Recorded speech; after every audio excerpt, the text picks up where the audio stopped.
अस्सलाम वालेकुम। उम्मीद करता हूँ आप लोग सब खैरियत से होंगे। आज की मेरी ये वीडियो बाला खातून के बारे में है। वो बाला खातून जो सबके दिलों की धड़कन है। वो बाला खातून जिसने ड्रामा सीरीज कुर्रस उस्मान को 4 चांद लगा दिए। वो बाला खातून जो उस्मान बे की मलका हैं।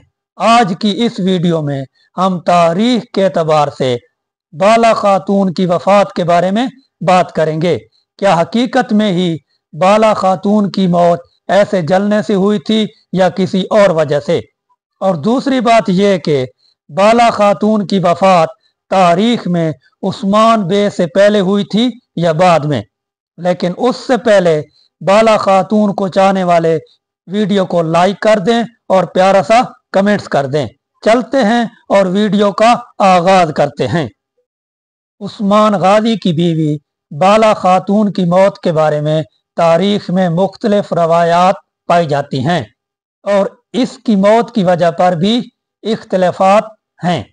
तारीख के मुताबिक बाला खातून की वफात कुदरती वजूहात की बना पर हुई थी और उनकी उम्र ज्यादा होने की वजह से वो बीमार हो गई थी।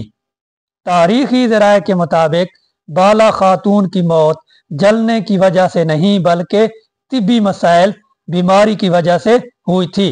बाला खातून की मौत 1322 या 1323 के बाद हुई थी। अब बात करते हैं कि बाला खातून की वफात उस्मान बे से पहले हुई थी या बाद में। तो तारीखी ज़राए के मुताबिक बाला खातून की वफात उस्मान बे की वफात के बाद हुई थी। उस्मान बे की वफात के बाद भी बाला खातून सल्तनत उस्मानिया की एक मजबूत औरत थी और सल्तनत उस्मानिया में अहम किरदार अदा किया था।